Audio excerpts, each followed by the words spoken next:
श्री सत्यनारायण भगवान की कथा प्रस्तुत कर रही हूँ। आइए शुरू करते हैं। बोलो सत्यनारायण भगवान की जय। एक बार नैमिषारण्य में तपस्या करते हुए शौनकादि ऋषियों ने सूत जी से पूछा कि जिसके करने से मनुष्य मनोवांछित फल प्राप्त कर सकता है, ऐसा व्रत या तप कौन सा है। सूत जी ने कहा कि एक बार श्री नारद जी ने भी श्री विष्णु भगवान से ऐसा ही प्रश्न किया था। तब श्री विष्णु भगवान ने उनके सामने जिस व्रत का वर्णन किया था वही मैं आपसे कहता हूँ। प्राचीन काल में काशीपुरी में एक अति निर्धन और दरिद्र ब्राह्मण रहता था। वह भूख प्यास से व्याकुल हो भटकता फिरता था।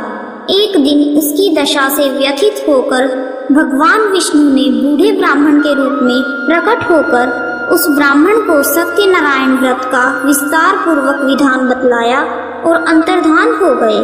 ब्राह्मण अपने मन में श्री सत्यनारायण व्रत करने का निश्चय करके घर लौट आया और इसी चिंता में उसे रात भर नींद नहीं आई।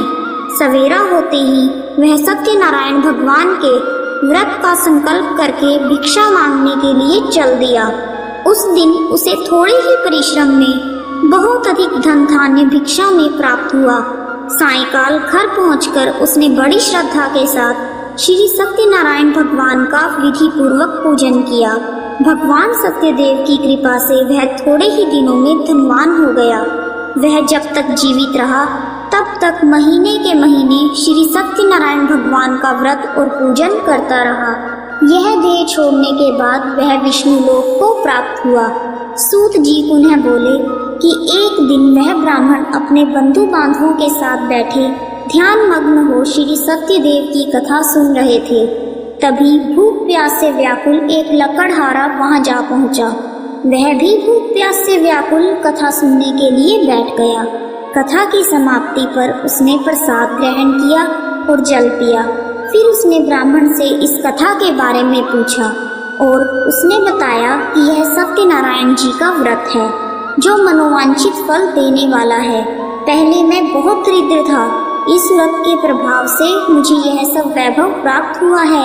यह सुनकर लकड़हारा बहुत प्रसन्न हुआ और मन ही मन श्री सत्यनारायण भगवान के व्रत और पूजन का निश्चय करता हुआ लकड़ी बेचने के लिए बाजार की ओर चल पड़ा।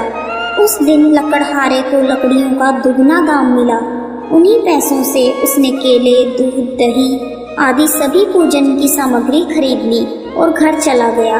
घर पहुंचकर उसने अपने परिवार और पड़ोसियों को बुलाकर विधि पूर्वक सत्यनारायण भगवान का पूजन किया। सत्यनारायण की कृपा से वह थोड़े ही दिनों में संपन्न हो गया। सूत जी ने फिर कहा कि प्राचीन काल में उल्कामुख नाम का एक राजा था। वह और उसकी रानियां दोनों बड़े ही धर्मिष्ठ थे। एक समय राजा रानी भद्रशीला नदी के किनारे श्री सत्यनारायण भगवान की कथा सुन रहे थे कि एक बनिया भी वहां आ पहुंचा। उसने रत्नों से भरी अपनी नौका को एक किनारे पर लगा दिया और स्वयं भी पूजा की जगह बैठ गया। वहां का चमत्कार देख उसने राजा को इसके बारे में पूछा। राजा ने बताया कि हम विष्णु भगवान का पूजन कर रहे हैं। यह व्रत सभी मनोकामनाएं पूर्ण करने वाला है। राजा के वचन सुन और प्रसाद पा बनिया अपने घर चला गया। घर पहुंचकर उसने अपनी पत्नी से व्रत के बारे में बताया और संकल्प किया कि मैं भी संतान होने पर यह व्रत करूंगा। उसकी पत्नी का नाम लीलावती था। सत्यदेव की कृपा से वह कुछ ही दिनों बाद गर्भवती हो गई और 10 महीने पूरे होने पर उसने एक कन्या को जन्म दिया। कन्या का नाम कलावती रखा गया और वह चंद्रमा की कलाओं के समान नित्य प्रति बढ़ने लगी। एक दिन अवसर पाकर लीलावती ने अपने पति को सत्यदेव का व्रत करने की बात याद दिलाई। उसने कहा, मैं यह व्रत कन्या के विवाह के समय करूंगा। यह कहकर बनिया अपने कारोबार में लग गया। जब वह कन्या विवाह की योग्य हुई तो उसने दूतों द्वारा खोज करवाकर कंचनपुर नगर के एक बनिए के सुंदर, सुशील और गुणवान बालक के साथ विवाह कर दिया। फिर भी बनिए ने सत्यनारायण भगवान का व्रत नहीं किया। इससे श्री सत्यनारायण भगवान अप्रसन्न हो गए। कुछ दिनों बाद बनिया अपने दामाद को साथ लेकर समुद्र के किनारे रत्नसारपुर में व्यापार करने लगा।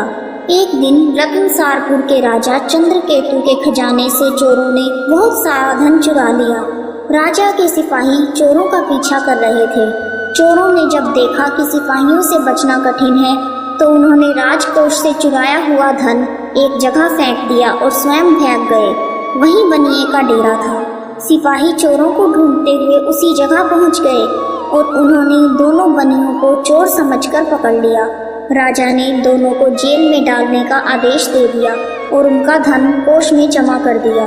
श्री सत्यदेव के कोप से लीलावती और कलावती भी बड़े दुख से जीवन व्यतीत कर रही थी। एक दिन कलावती भूख प्यास से व्याकुल होकर एक मंदिर में चली गई। वहां पर श्री सत्यनारायण भगवान की कथा हो रही थी। वहीं बैठकर उसने कथा सुनी। प्रसाद लेकर रात होने पर घर पहुंची। माता के देरी का कारण पूछने पर उसने यह सब बात कह दी। उसकी बात सुनकर लीलावती को अपने पति की भूली बात याद आ गई और उसने श्री सत्यदेव के व्रत का निश्चय किया। उसने अपने बंधु बांधुओं को बुलाकर श्रद्धा पूर्वक कथा सुनी और विनम्र भाव से आर्त होकर प्रार्थना की कि मेरे पति ने संकल्प करके जो आपका व्रत नहीं किया है उसी से आप अप्रसन्न हुए थे। अब कृपा करके उनका अपराध क्षमा करें। लीलावती की प्रार्थना से श्री सत्यदेव प्रसन्न हो गए। उसी रात में श्री सत्यदेव ने राजा चंद्रकेतु को स्वप्न में दर्शन देकर कहा कि प्रातः काल होते ही दोनों बनियों को जेल से छोड़ दो और उनका सभी धन उन्हें लौटा दो, वरना पुत्र पौत्र समेत तुम्हारा राज्य नष्ट हो जाएगा। इतना कहकर सत्यदेव तो अंतर्ध्यान हो गए और राजा ने भी सवेरा होते ही दोनों बनियों को मुक्ति का आदेश दे दिया और साथ ही उनका धन उन्हें लौटा दिया और बहुत सम्मान पूर्वक उन्हें विदा किया। दोनों बनिए आनंदित होकर अपनी नौका लेकर अपने घर चल पड़े। तभी श्री सत्यनारायण भगवान सन्यासी के वेश में उनके समीप आए और बोले कि तुम्हारी नौका में क्या है? बनिए ने हंसते हुए उत्तर दिया, नौका में तो फूल पत्तों के सिवाय कुछ भी नहीं है। यह सुनकर दंडी स्वामी ने कहा, तुम्हारा वचन सत्य हो। स्वामी के चले जाने पर बनिए ने देखा कि नौका तो हल्की हो गई है। उसे बड़ा कौतूहल हुआ और देखा और बेहोश होकर गिर पड़ा। उसकी नौका में हर जगह फूल पत्ते ही थे।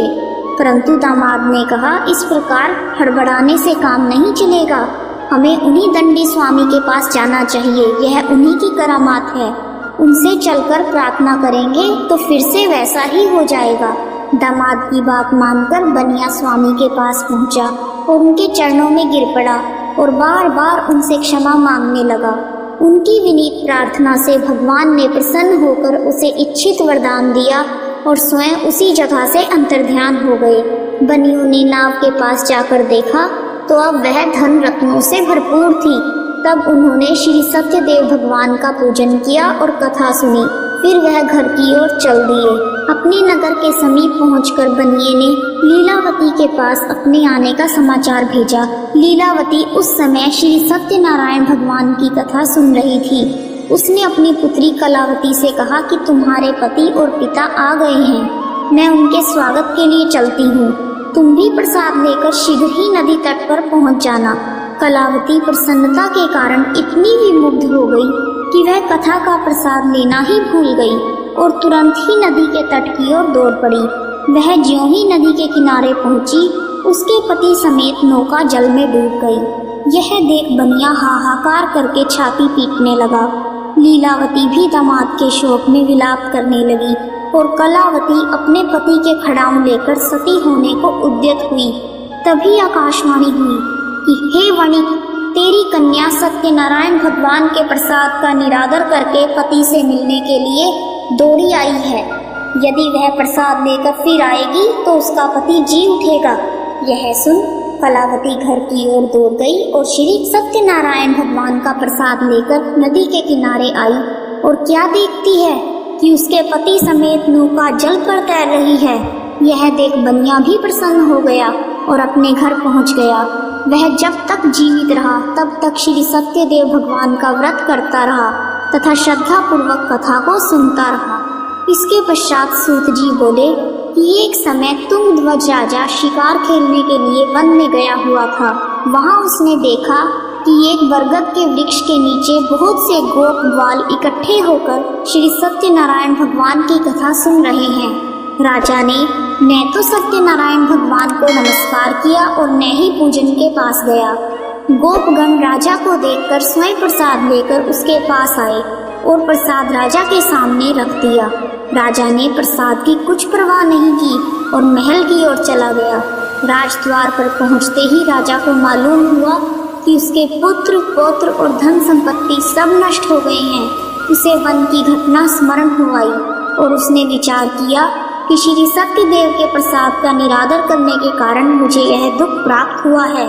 यह सोचकर राजा पुनः वन में दौड़ा गया और सब गोप ग्वालों के साथ मिलकर श्रद्धा और भक्ति के साथ श्री सत्यदेव भगवान का पूजन करके प्रसाद ग्रहण किया। इसके बाद वह जब घर पर लौट आया तो उसके मृत पुत्र पौत्रादि सभी जी उठे और नष्ट हुई संपत्ति भी ज्यों की त्यों हो गई। तब से राजा जीवन भर समय समय पर श्री सत्यदेव भगवान का पूजन और व्रत करता रहा। जय श्री सत्यनारायण भगवान। इस प्रकार श्री सत्यनारायण भगवान की कथा पूर्ण हुई। कहानी सुनने वालों का भी भला और सुनाने वालों का भी भला। यदि आपको वीडियो पसंद आया है तो कमेंट बॉक्स में जय श्री सत्यनारायण भगवान लिखना ना भूलें। आप सभी का हार्दिक धन्यवाद। हरि बोल।